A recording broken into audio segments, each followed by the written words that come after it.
The topics and opinions expressed in the following show are solely those of the host and their guests and not those of W4CY Radio, its employees, or affiliates. We make no recommendations or endorsements for radio show programs, services, or products mentioned on air or on our web. No liability, explicit or implied, shall be extended to W4CY Radio or its employees or affiliates. Any questions or comments should be directed to those show hosts. Thank you for choosing W4CY Radio.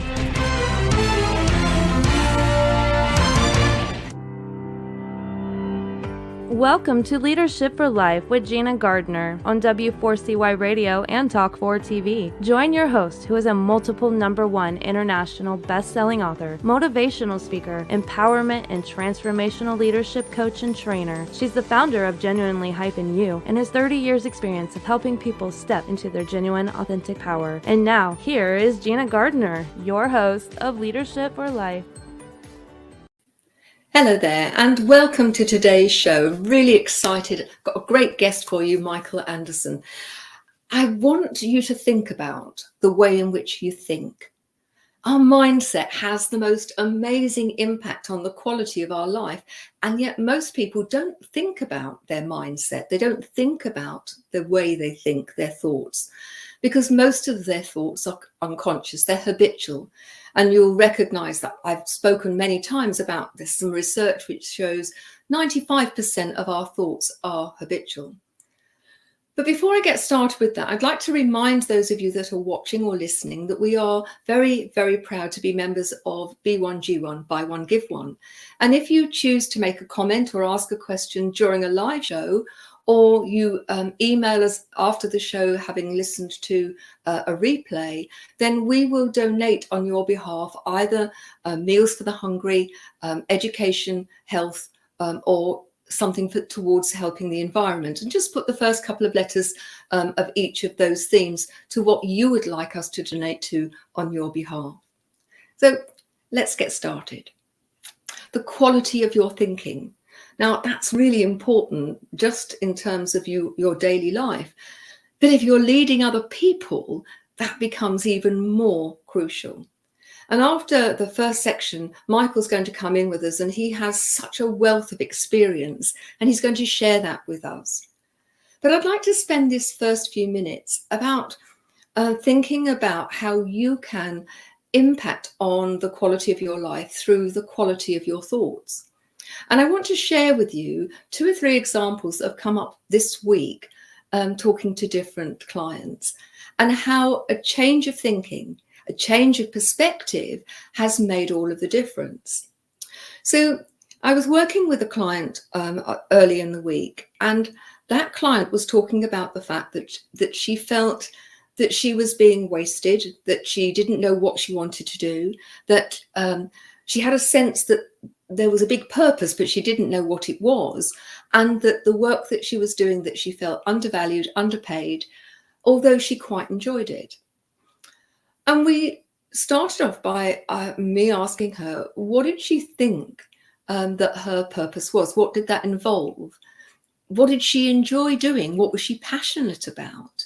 And it started to evolve that her experience was around well-being and helping people change the way in which they operated so that they were actually healthier physically, mentally, emotionally, and spiritually.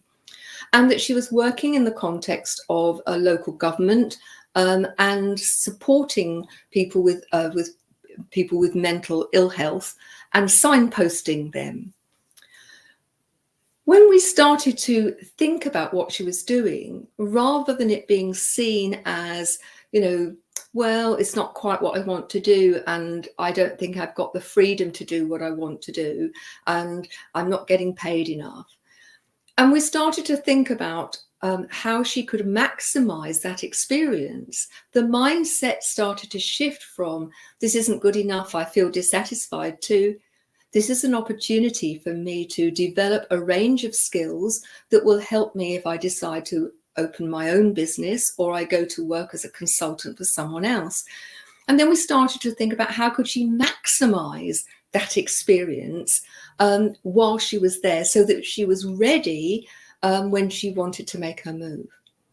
And the whole tenor of the conversation shifted from, poor me, it's not good enough, I'm not happy, it's not doing what I want, to, I feel really excited about this. I can actually create opportunities to learn in a broader way that will then serve me when I actually go to take the next step. Just think about how, if you went into work with the mindset of I'm not valued, this isn't what I want to do, what quality is that day going to have in comparison to this is an opportunity for me to really plan what I want to do and then work backwards in terms of what are my strengths, what are my areas for development, and how can I fill the gaps so I am actually ready to go. Second example, I was talking to somebody this morning, and I work with them both professionally and personally in terms of helping them feel more empowered. And she was talking about her relationship and how it's really a bit rocky at the moment because communication's not working very well. And she has a partner who has a very high level job, and the decisions that he makes are really life and death. He works in the health service, and so he is used to making decisions where there is a right and a wrong answer. And how so often when he comes home, he uses exactly the same approach with her, and that he wants a definitive answer, black or white, and doesn't actually want to engage in the process of having a discussion, whereas she would like to have the discussion because it's not about the outcome, it's about the sharing things with a partner. To start with, very tearful, very frustrated, very angry. But then when we started to unpack that and she could see the situation from his perspective, and then start to plan how she was going to deal with it. And it's never a great idea to deal with it when you are upset, angry and frustrated. And so what she's going to do is she's going to sit down and prepare what she wants to say. She's not going to use it as a script, but just to get her thoughts in place about what are the really important things for her. Where does she feel that she can make a compromise? And where are the things where she feels her values have been compromised? And there's a huge difference between the two. And so then when she's got herself together and she knows what she wants to say, she recognizes that she has a habit of rambling a bit. And so what she wants to do is to get herself really prepared and then say to her partner, I really need to have a conversation with you in a very neutral way.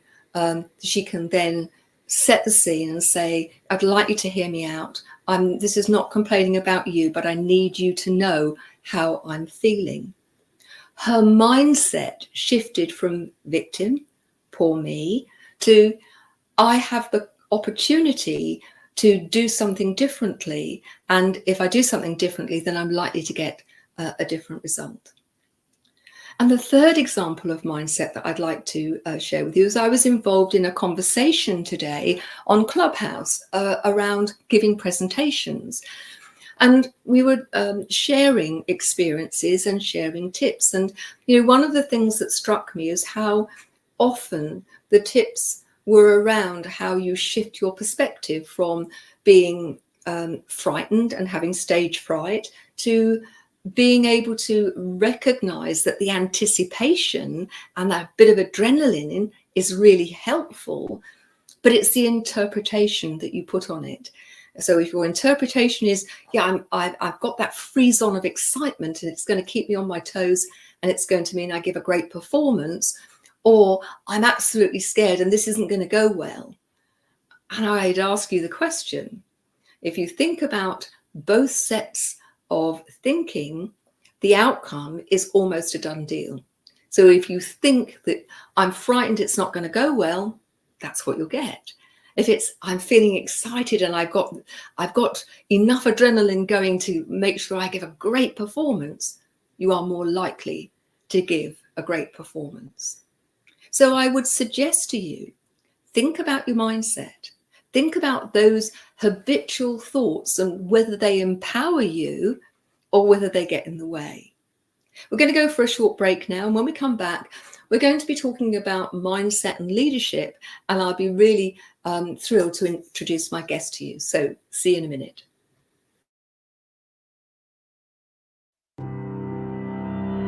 You have been listening to Gina Gardner on Leadership for Life. We'll be back after this quick break.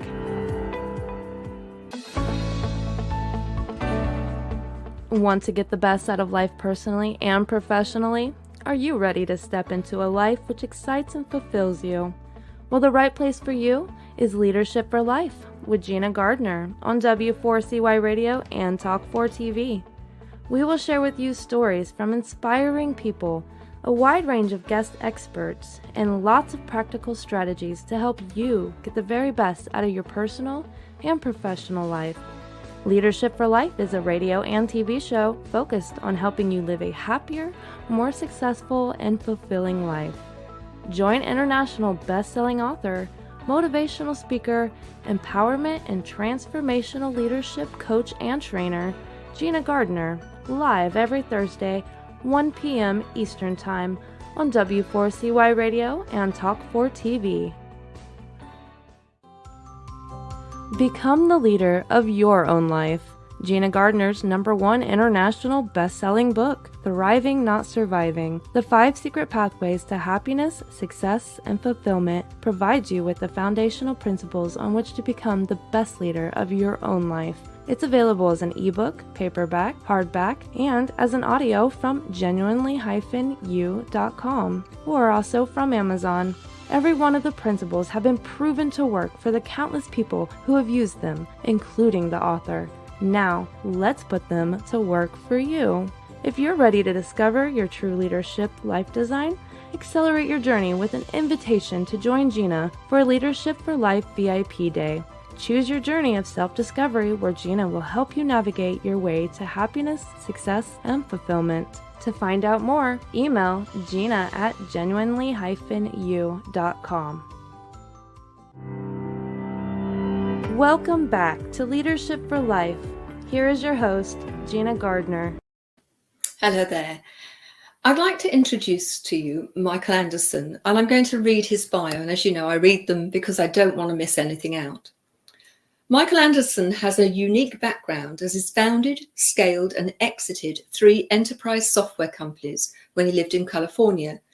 He also holds a master's degree in psychology, and today he's going to share with us the results and his understanding and expertise around the studies that he and his team have done on what leaders need to do to be successful in this next normal and beyond. Now, when he's not trying to source a haircut during lockdown or sneaking in a game time on his PS4, he's contributing to entrepreneur.com, writing best-selling books, and teaching leaders at organizations like Microsoft, PwC, and Salesforce. So I'm very, very privileged and very thrilled to be able to introduce Michael to you. Yeah, hello there. Nice to see you, and I'm really excited to be here. Oh, that's fabulous. Thank you. You've got such an interesting background to get you to where you are now. And I wonder if you just share your story with our viewers and listeners. Yeah, absolutely, Gina. Well, I was a bit of a mess. I don't know how else to say it, but my semi-short story is, I grew up in Pittsburgh, Pennsylvania, and I started as a programmer. I was a good programmer. It was very natural for me. So I worked my way up the corporate ladder, moved out to California, worked for a software company that got acquired. They moved me around the world. And then I moved back to California after living a couple other stops. And I started my first software company. And, I understood business well. I did sales and marketing before. So I had a lot of the tools to really grow a business. And there was a gap in the marketplace. And so we had a lot of success very quickly. And all of a sudden I have this team that's looking to me for more than just management. They were looking to me for leadership. And I really didn't understand what that was. Well, I guess I understood it. I just didn't know how to get there. And externally we're doing well. We started making money. I was on the front page of the newspaper one time. Everybody thought things were going great, but inside I was constantly doubting myself. I felt like a fraud and an imposter. There's a long dramatic story that has to do with alcohol, drugs, divorce. I had a business partner assault me, restraining orders, lawsuits, all this stuff. But you got to wait for the Netflix special because we don't got to go. Right. Yeah. Goodness. I'm like, look, I got to I got to change something here. And so I ended up actually earning a very unique master's degree in spiritual psychology. And when I talk about spiritual psychology, it's nothing to do with religion, but it's a very compassionate view of psychology. And that really made a lot of changes in me personally. But when I started applying what I learned there in my businesses, because at one time I owned 3 software companies in California, we really started to thrive. We were on the Inc. 500, 5,000 list of fastest growing companies. We were voted the #1 best place to work. And I won Brilliant. Social Entrepreneur of the Year. And that was internally, that was externally, but internally, I was finally having fun because I was really, me and my employees were on the same page. We were starting to develop an amazing culture. We were really giving tremendous value to our customers, and we're giving back to the community, which I know you're very keen on, and it's like it, and everything started to come together. And after 25 years in accounting software, and I know what everybody out there is thinking, because it was time for me to make a change. And everybody's probably thinking, when you mix accounting and software, there's no 2 things more sexy in the world. Why would you ever want to leave that? And I'm like, yeah, it's like the time for something else. So yeah, that's what I do now. And I went on to earn a neuroscience certificate. So I focus on the mindset of leadership, and because that was the biggest game changer for me. And I find so many other people struggle with the same. It's really interesting to me because, as you know, I'm passionate about enlightened leadership. And what you demonstrate there is that when you bring into play enlightened leadership and you engage people and they've got ownership, then magic happens. And you've gone from one extreme to the other. If you had to sort of encapsulate what made the difference, and you talk about mindset, what are the things that for you, looking back with hindsight, what were the things that really made the difference to you? Yeah, that's a great question, and I got it before, and I really reflected on it for literally days. And what it is it's because I got to know, be comfortable with, and trust myself. Because I realized before then, I was always trying to be what I thought other people wanted me to be. I was trying to be who I thought I wanted to be. I didn't trust my true self. And I talk a lot about confidence and self-esteem. You talk about enlightened leadership. I think that you have to have a lot of courage to do that, because sometimes it's against the conventional wisdom. Sometimes you have to make difficult decisions that are people over profit, for example. And you have to be very clear in your values. And to do those, you have to stand up with a lot of courage. And to do that, you talk about like courage, confidence, and resilience, to me are all, seats at the same table. And because once I started to get to know who I was, then I started to have that confidence, and people were attracted to that. Because if you think about it, if everybody out there thinks of a leader that they look up to, whether it's in sports or business or politics, that person has confidence. People are attracted to confidence. There's never been an insecure leader that people are like, I want to follow that person. And when I say confidence, it's not arrogance, but it's confidence that look, me and my team, we're going to get there. And so, yeah, that's a long answer to your question, Gina. But it's like I finally got to know who I was, and not just that, but like and accept and trust that. You said it's a long answer. So I think actually you've captured it really well, because it's interesting. I talk about enlightened leadership, and that you have to lead yourself first. And in that, it is about the relationship that you have with you. And it's quite interesting when I meet people who don't know what I do and the things that are important to me around enlightened leadership. And we talk about how much of it is around the work you do on yourself. It's not about the others. Some people find that quite surprising. But you, again, have demonstrated that when you do that deep dive work with yourself, being honest about yourself and start to create that positive relationship, then magic happens. Yeah, it's funny because I was teaching a course, a 3-day course out in Dubai, and there was people from all over the Middle East, and we're just over a day in on starting the second day, and the guy raised his hand. He's like, "This is all really good stuff, but all you're talking about is us. How do we? Leadership's about other people." I'm like, you got to understand, you're the leader. You know how you show up, how you act, how you communicate is all about you. And before you were talking about like owner and victim, are you taking ownership or are you playing a victim? That's an internal choice. Yeah. And it's all that reflection and reflecting on our inner voice. And is that truth or is that our fear? And just that constant thing. And you mentioned relationship with yourself. There's you probably know this, Gina, but everybody out there, there's a thing in psychology called a projection, where your relationship with yourself mirrors every other relationship you have in the world. And that's Yeah. your relationship with your employees, your relationship with your boss, your relationship with food or health or money. Yeah. And so it's really cool in a way, because all we really have to do is work on the relationship with ourselves, but that's much easier said than done. Isn't it interesting how people find it so much easier to be friends with other people and be kind to other people, far more so than they do themselves? I want to explore with you.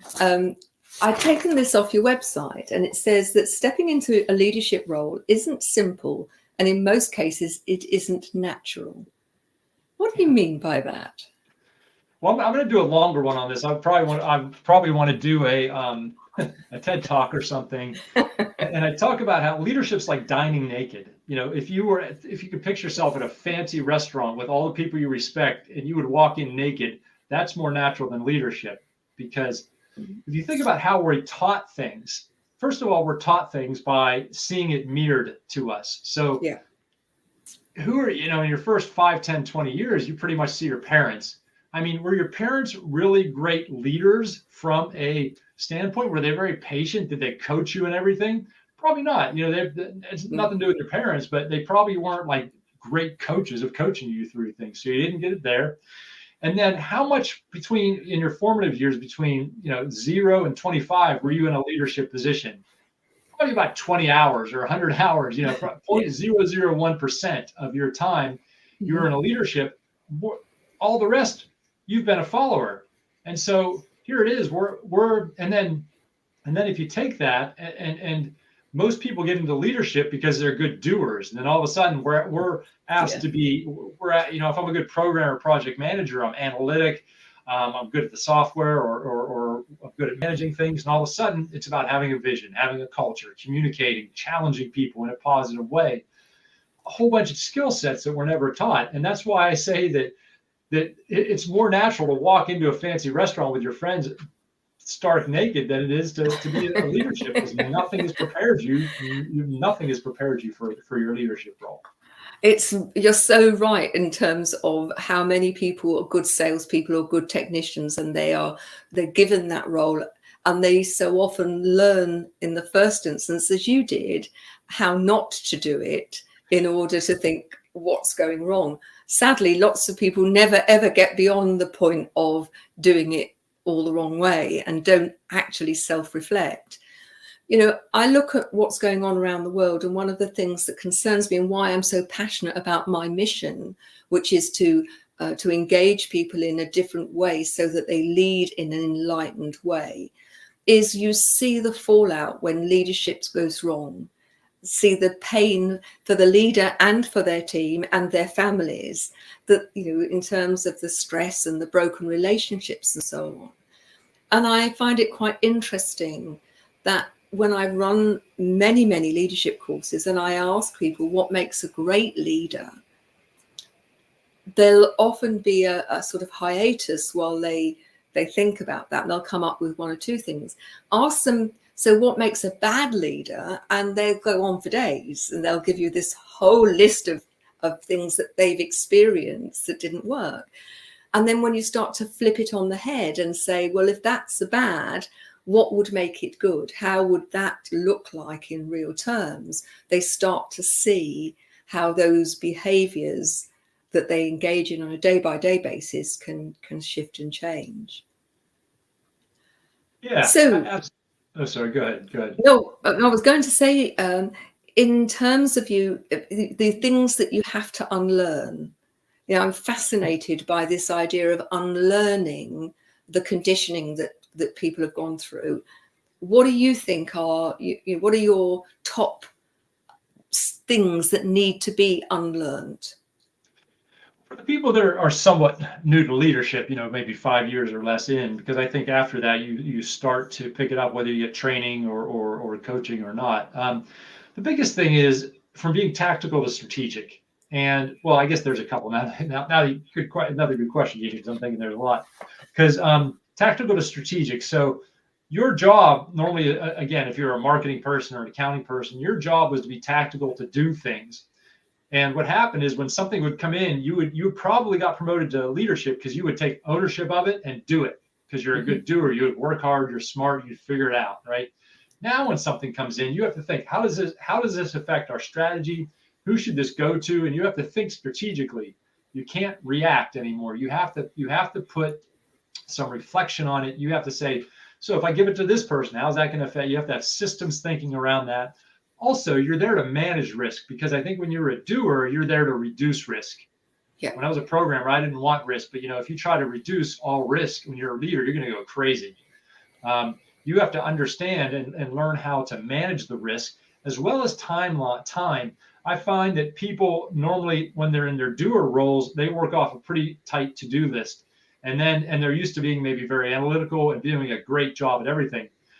Then they get into leadership. They're like, oh my God, I get in by 10 a.m. My whole priorities change, and I want to do this. I'm like, look, you're going to make quick decisions. You can't take 3 days to look over something. Just take the information you have and make a decision and deal with it. And that's part of the confidence and resilience, because the confidence isn't that you're going to get it right. The confidence is that if you screw it up, you'll figure it out. And so that's the confidence that you need to have. And because you want a team that's going to take risks, but also that's going to clean up their own messes and take smart risks. And so you have to model that yourself and have that decisiveness and really go forward. I think that's really powerful information for people. So often people get caught up in, am I going to make the right or the wrong decision? When the reality is they're going to make a different decision, and every choice has different consequences. And so it's how do you manage those consequences and recognize that inevitably you will learn as you go on. And failure is not the failure because things haven't gone to plan. It's because you've either not tried it or you've not learnt from it, in my opinion. Yes. So I'd like to explore with you, if you're willing, spiritual psychology. Yes. For me, being a leader, being a great leader, is very much about owning yourself as a spiritual being. And I wondered what your thoughts were. Oh, I think that's probably we can get into that over a cup of coffee and have a really long conversation about that. And I do recognize that, put you on the spot. Sorry about that. No, that's okay. But the thing about leadership, because people, there's a lot of difference between a leader in like World War I in a foxhole than there is in a nonprofit in the year 2020. You need total different skill sets and things. So when it comes to leadership, and you asked, is it a spiritual being to be a great leader? Whew. Well, we're all spiritual beings, aren't we? But but I think it's quite well, I suspect it's a very old concept that got lost for a while, is that actually as a leader that tuning into ourselves as a spiritual being can make a huge difference. So, for example, tuning into your intuition, recognizing that, that inner voice is worth listening to and giving yourself some quiet. But that's my take on it. You may have a very different take, or you may agree. Yeah, I know, and I work on my own, and I work with other leaders. It sounds like you do too, on intuition, and it's such a powerful thing that's so hard to really tap into, and it's so fun to start teaching, especially business owners, meditation, because they're like, I tried meditation, didn't work for me. Well, what do you mean it didn't work for you?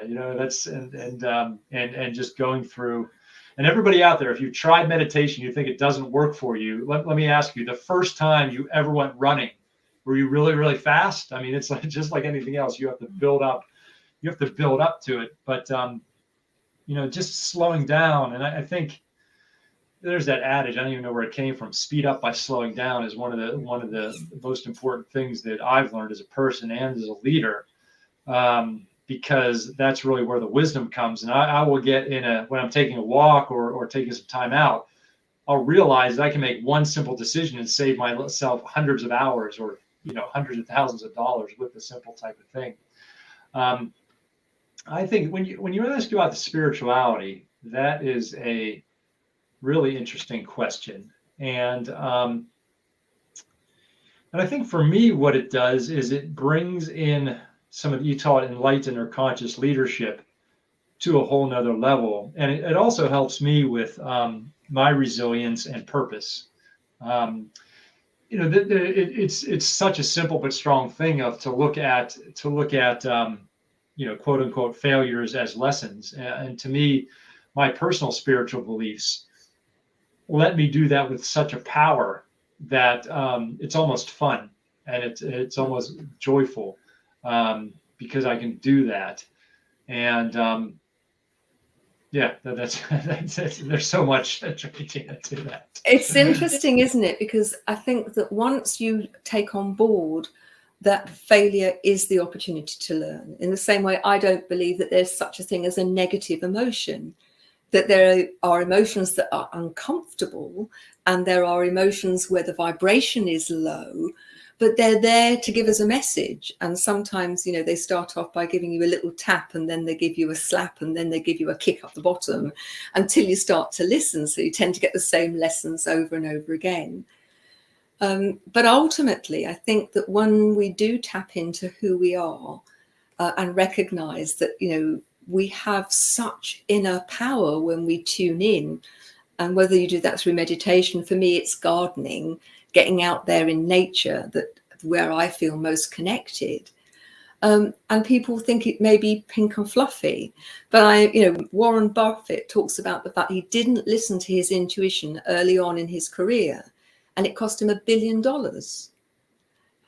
So if you think about people who are great business people, Richard Branson talks about using his intuition to determine whether he's got the right data. Has he got enough? Is it from the right place? Am I in a position to make an informed decision? And he uses his intuition to inform that. But you've got to get away from the white noise, haven't you? There's so much white noise, and allow yourself that quiet time, as you say. To speed up, you've got to slow down. Yeah, absolutely. And, that's one thing I try to do is when my mind is really racing or spending too much time on a problem, is to disconnect from it for a while, because I think it's a life lesson for me, and probably everybody out there, to differentiate between your ego and your intuition, because they both give me signals, probably everybody else too. And, sometimes I want to hear the ego gives me the answer I want to hear, where it's comfortable to hear, and so I think that's a real art into discerning where those messages are coming from, because I've thought I've been listening to my intuition when afterwards I realized I hadn't been, and those have been tough lessons.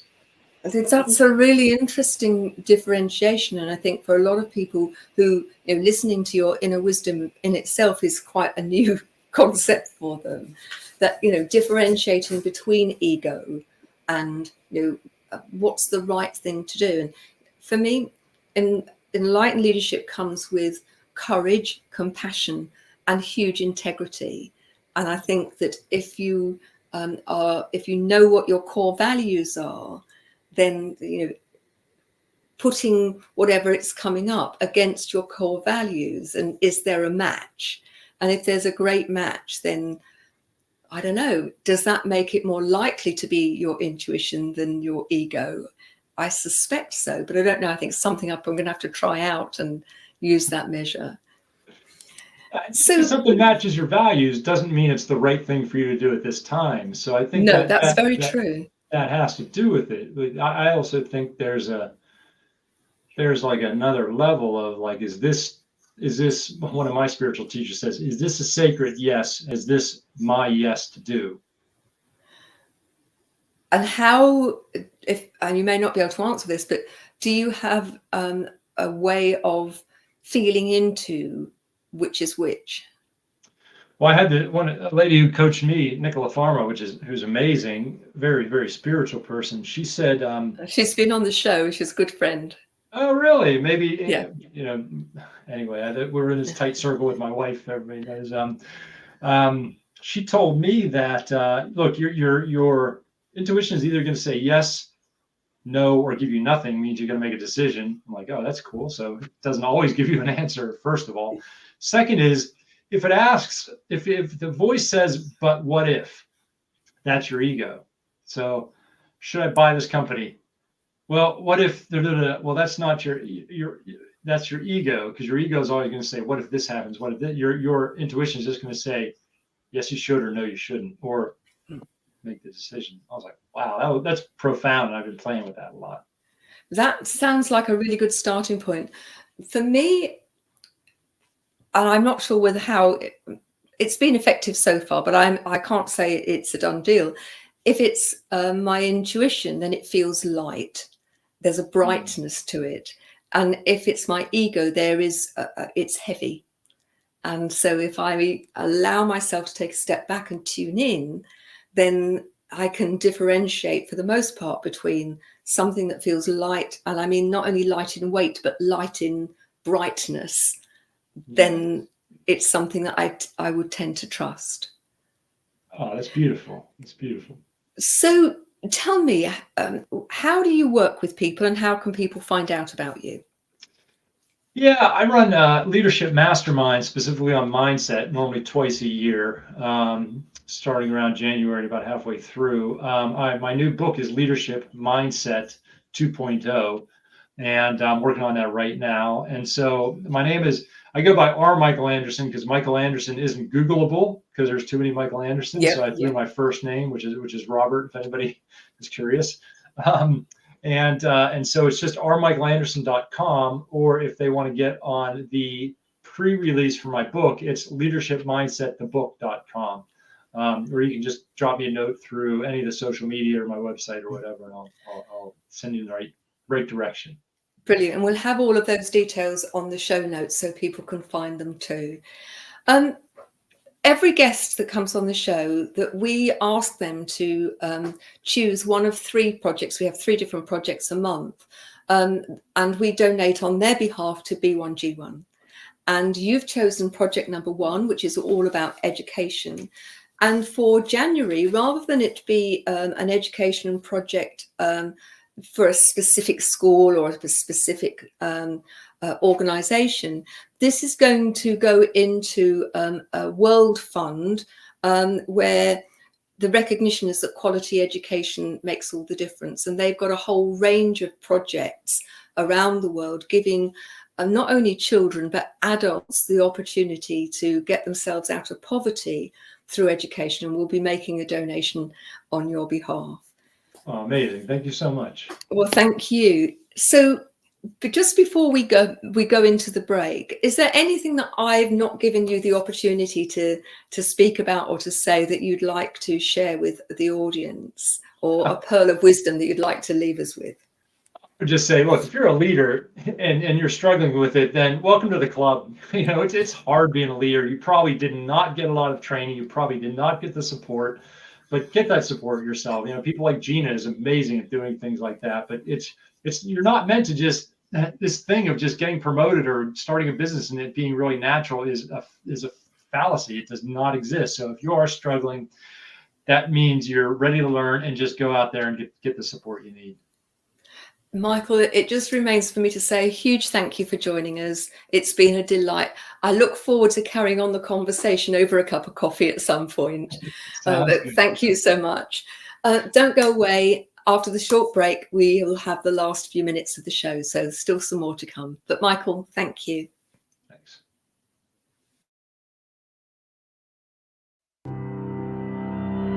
You have been listening to Gina Gardner on Leadership for Life.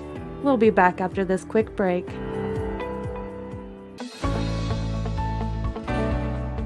Want to get the best out of life personally and professionally? Are you ready to step into a life which excites and fulfills you?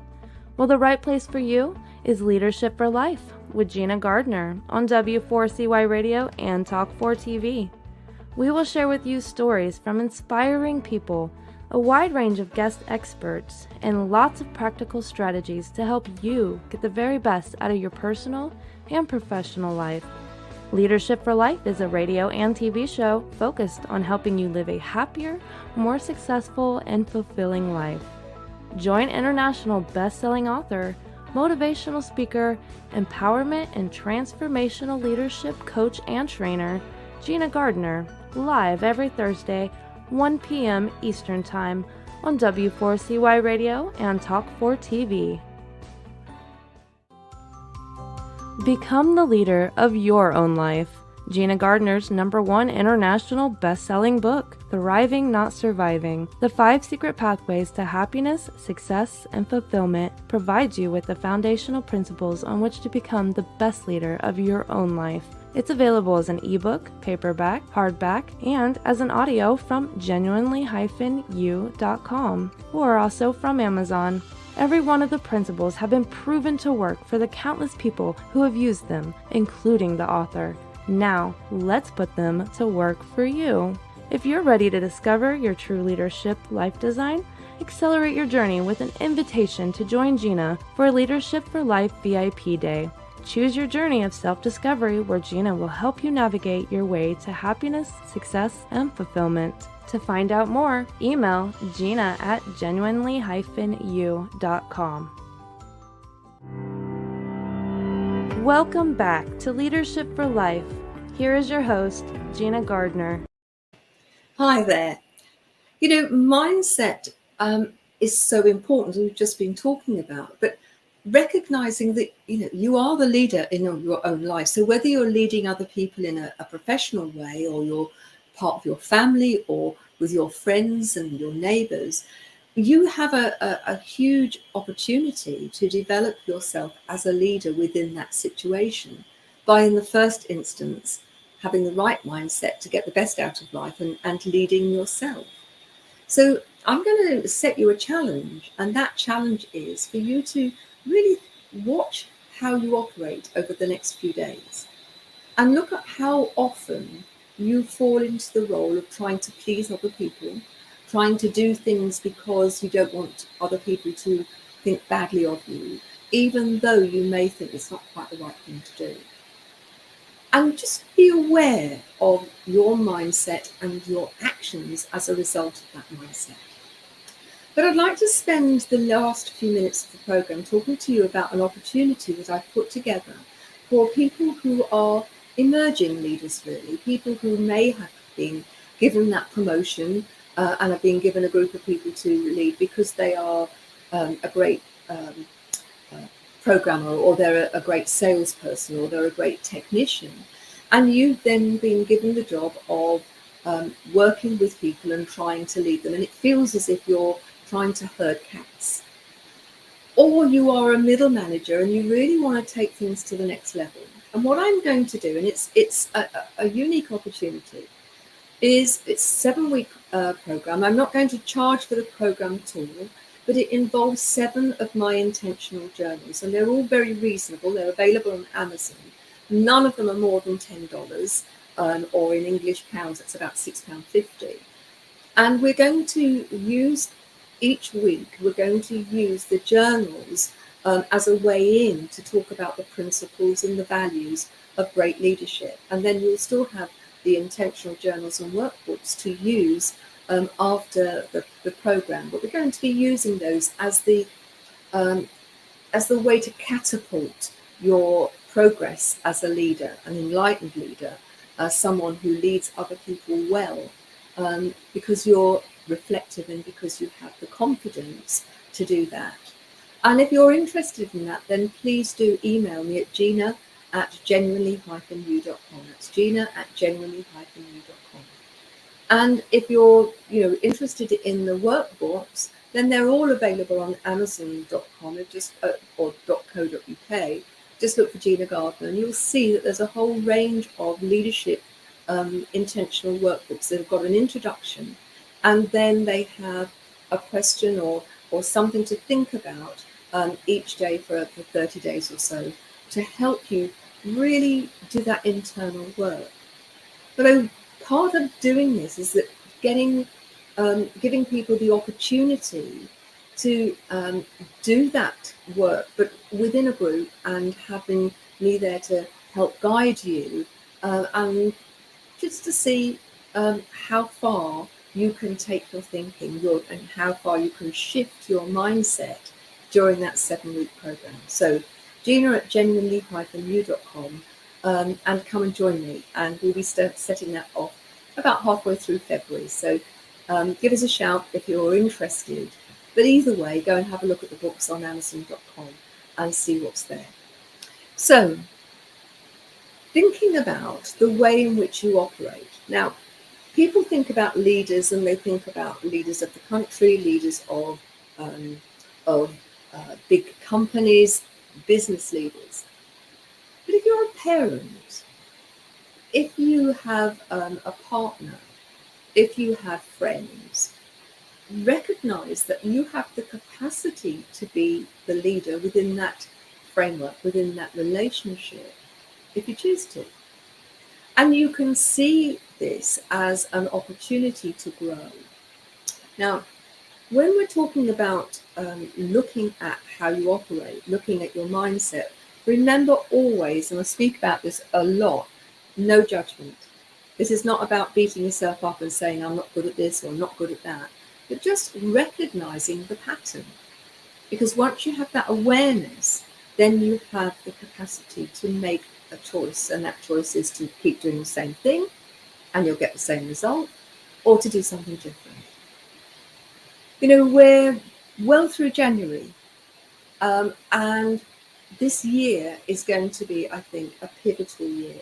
The pandemic is showing signs of losing its grip on the world, and those people and those businesses who are looking forward and are going to step into their genuine power will do well.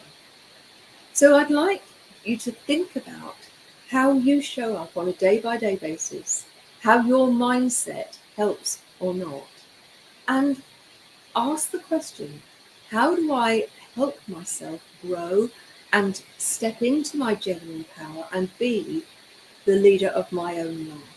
Because if you don't lead it, somebody else will. So thanks for joining us. Please do share so that we can get as many people hearing this. We'll then donate on your behalf. But whatever happens, take care and be the leader of your life. I'll see you next week. Bye-bye.